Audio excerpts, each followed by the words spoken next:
everyone, welcome back to my channel Tamil Momtastic. இன்றைக்கி நம்ம பார்க்க போகிற ரெசிபி என்னன்னு பார்த்தீங்கன்னா ட்ராகன் சிக்கன் வந்து ரொம்ப டேஸ்டியாக ஸ்பைஸியாக ரொம்ப கலர்ஃபுல்லாக இருக்கக்கூடிய ஒரு அருமையான சிக்கன் ரெசிபி தான். இது எப்படி பண்ணுறதுன்னு பார்க்கலாம் வாங்க. இது பண்ணுறதுக்கு ரொம்பவே குறைவான டைம் போதும். இப்போ வாங்க வீடியோக்குள்ளே போகலாம். இப்போ வந்துட்டு ட்ராகன் சிக்கன் பண்ணதுக்காக இங்கே வந்து சிக்கன் வந்து ஒரு 250 கிராம்ஸ் எடுத்து இந்த மாதிரி ஸ்ட்ரைப்ஸ் மாதிரி கட் பண்ணி வச்சுருக்கேன். பாருங்கள், இந்த மாதிரி நீளமாக கட் பண்ணி வச்சுக்கணும். சிக்கனோட பிரெஸ்ட்டு தான் நமக்கு இதுக்கு தேவைப்படும். இல்லை நீங்கள் போன்லெஸ் அந்த பார்ட் எடுத்து இந்த மாதிரி கட் பண்ணி வச்சுட்டா போதும். நெக்ஸ்ட் வந்து பார்த்திங்கன்னா நம்ம பேட்ரு வந்து ரெடி பண்ணணும். அதுக்காக இங்கே வந்து ஒரு பவுல் வச்சுருக்கிறேன். அதில் வந்துட்டு ஒரு 3 டீஸ்பூன் மைதா மாவு சேர்த்துருக்கிறேன். 2 டீஸ்பூன் கார்ன்ஃப்ளவர். நெக்ஸ்ட் வந்து பார்த்திங்கன்னா நல்ல மிளகு பொடி 2 டீஸ்பூன். அப்புறம் தேவையான அளவு உப்பு. இதெல்லாம் போட்டுட்டு நல்லா மிக்ஸ் பண்ணிக்கலாம். லம்ஸ் எதுவும் இல்லாமல் இந்த மாதிரி ஜஸ்ட்டு மிக்ஸ் பண்ணி விட்டுக்கோங்க. ஸோ இப்போ வந்து உங்களுக்கு உங்களுக்கு காரம் அதிகமாக வேணும்னா இன்னும் கொஞ்சம் நல்ல மிளகு பொடி சேர்த்துக்கலாம். இதில் வந்து நம்ம ஒரு எக்கு வந்து உடச்சி ஊற்றணும். ஸோ இப்போ வந்துட்டு எக்கு போட்டுட்டு நல்லா மிக்ஸ் பண்ணிக்கலாம். இனி வந்துட்டு கொஞ்சம் கொஞ்சமாக தண்ணி விட்டு நல்ல ஒரு கெட்டியான ஒரு பேட்டராட்டு ஆக்கணும். ஃபஸ்ட்டு வந்து நம்ம எக்கு போட்டிருக்கோம்ல, இதை வந்து ஜஸ்ட் நல்லா மிக்ஸ் பண்ணி விட்டுக்கோங்க மாவோட. இப்போ கொஞ்சமாக வாட்டர் ஆட் பண்ணி நல்லா மிக்ஸ் பண்ணிக்கோங்க. இதில் வந்து நான் ஏற்கனவே சொன்ன மாதிரி எந்த லம்ஸ் எல்லாம் இருக்கக்கூடாது. அதாவது கெட்டி இல்லாமல் நல்லா சாஃப்டாக நீங்கள் கரைச்சிக்கோங்க.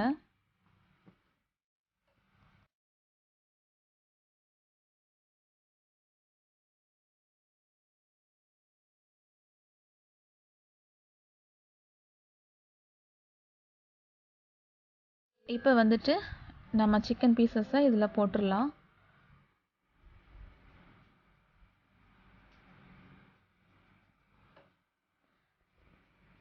இப்போ நம்ம கட் பண்ணி வச்சுருக்கிற எல்லா சிக்கன் பீசஸையும் போட்டு நல்லா மிக்ஸ் பண்ணி ஒரு 5 மினிட்ஸ் நம்ம மேரினேட் பண்ணிவிட்டு அப்படி வச்சுக்கணும்.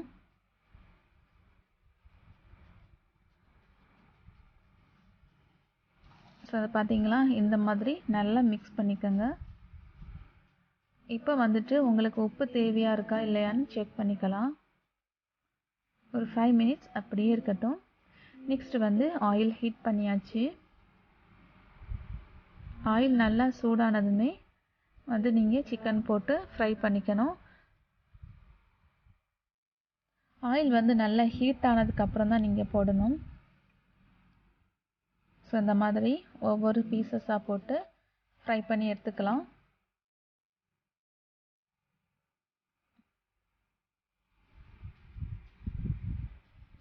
இது இப்படியே சாப்பிடக்கூட நல்ல டேஸ்ட்டாக தான் இருக்கும்.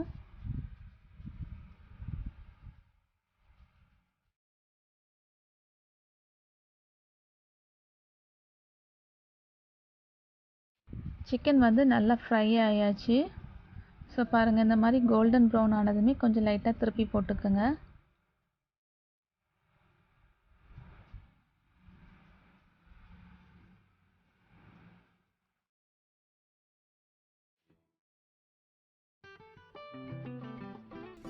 இப்போ 2 பக்கமும் நல்லா குக் ஆனதும் எடுத்துடலாம்.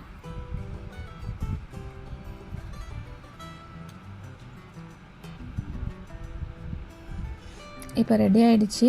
இது நம்ம வந்து பிளேட்டில் வந்து எடுத்து மாற்றிக்கலாம்.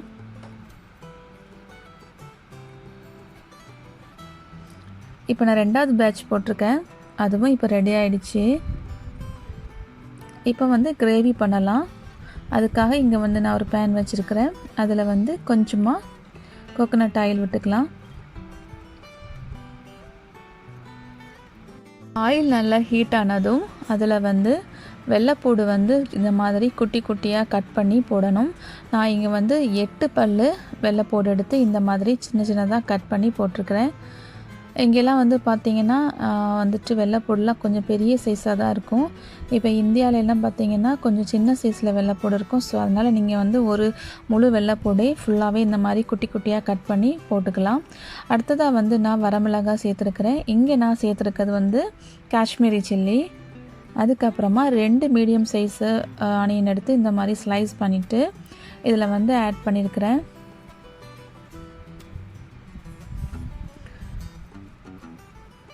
இப்போ வந்து ஆனியன் நல்லா வதங்கணும். ஸோ ரொம்ப வதங்கணும் இல்லை, ஒரு 80% வதங்கினா போதும். உங்களுக்கு காரம் ரொம்ப அதிகமாக வேணும் அப்படின்னா இந்த வரமிளகாய் வந்து காஷ்மீரி சில்லி சேர்க்காமல் நீங்கள் நார்மல் சில்லி சேர்த்துக்கலாம். அப்போ வந்து இன்னும் காரம் கொஞ்சம் தூக்கலாக இருக்கும். சரி பாருங்கள், இப்போ ஓரளவுக்கு ரெடி ஆகிடுச்சு. இந்த கலர் சேஞ்ச் ஆகிட்டு வருது பார்த்திங்களா, அந்த அளவுக்கு போதும், ரொம்ப குழையணும்னு இல்லை.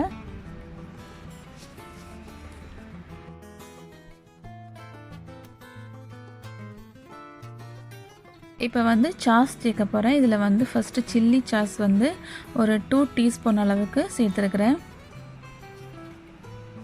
நெக்ஸ்ட் பார்த்திங்கன்னா டொமேட்டோ சாஸ், அதுவும் ஒரு 2 டீஸ்பூன் அளவுக்கு சேர்த்துருக்குறேன்.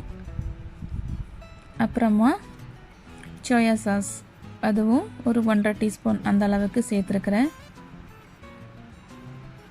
சொல்லதான் இது நல்லா மிக்ஸ் பண்ணி விட்டுடலாம். இது கூட வந்துட்டு நான் வந்து கேப்சிகம் கட் பண்ணி இதில் சேர்க்க போகிறேன்.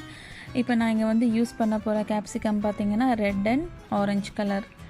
இதில் வந்து க்ரீன் கலர் இருந்தால் நீங்கள் க்ரீன் கலர் கூட சேர்த்துக்கலாம், ரொம்ப கலர்ஃபுல்லாக இருக்கும். ஸோ எனக்கு வந்து க்ரீன் கலர் கேப்சிகம் கிடைக்கல, ஸோ அதனால் வந்துட்டு நான் ஆரஞ்சு கலரை ஆட் பண்ணியிருக்கிறேன். ஸோ பார்க்கவே ரொம்ப கலர்ஃபுல்லாக இருக்குல்ல. நெக்ஸ்ட் பார்த்தீங்கன்னா கொஞ்சமாக சில்லி ஃப்ளேக்ஸ் சேர்த்துருக்குறேன், இது ஆப்ஷனல் தான். அதுக்கப்புறம் தேவையான அளவு உப்பு சேர்த்துருக்குறேன். ஸோ இதெல்லாம் போட்டு மிக்ஸ் பண்ணிட வேண்டியதுதான். ஒரு நிமிஷம் இந்த மாதிரி லைட்டாக வதக்கி விட்டுறணும், எல்லாம் மிக்ஸ் ஆகிற மாதிரி. இப்போ வந்துட்டு நம்ம சிக்கன் அதில் ஆட் பண்ணிக்கலாம். பார்த்தீங்களா, இப்போ நம்ம ஃப்ரை பண்ணி வச்சுருக்கிற சிக்கன் பீசஸ் அதை போட்டுட்டு அகெயின் வந்து நல்லா மிக்ஸ் பண்ணி விட்டுக்கோங்க. இப்போ வந்து இதில் கொஞ்சம் டொமேட்டோ சாஸ் சேர்த்து மிக்ஸ் பண்ணிக்கலாம். இது எதுக்குன்னு பார்த்தீங்கன்னா ரொம்ப கலர்ஃபுல்லாக இருக்கும் பார்க்குறதுக்கு. ஸோ அதுக்காக தான் நான் டொமேட்டோ சாஸ் சேர்த்தேன். அதுக்கப்புறமா ஃபைனலாக கொஞ்சமாக வெள்ளை எள்ளு, ஸ்ப்ரிங் ஆனியன், அப்புறம் ஃப்ரை பண்ணின கேஷ்யூ நட் இதெல்லாம் போட்டு மிக்ஸ் பண்ணிக்கலாம். அவ்வளோதாங்க, நம்மளோட சூப்பரான டேஸ்டியான ட்ராகன் சிக்கன் ரெடி ஆகிடுச்சு. பாருங்கள், ரொம்பவே சூப்பராக கலர்ஃபுல்லாக இருக்குது. இதை வந்து நம்ம ஸ்டார்டராக கூட யூஸ் பண்ணிக்கலாம். இந்த ரெசிபி உங்களுக்கு பிடிச்சிருக்கும்னு நினைக்கிறேன். பிடிச்சிருந்தா லைக் பண்ணுங்கள், ஷேர் பண்ணுங்கள் அண்ட் சப்ஸ்கிரைப் பண்ணி வச்சுக்கோங்க. மறுபடியும் ஒரு அட்டகாசமான ரெசிபியோடு உங்களை சந்திக்கிறேன். டில் தென், பாய் அண்ட் தேங்க்ஸ் ஃபார் வாட்சிங்.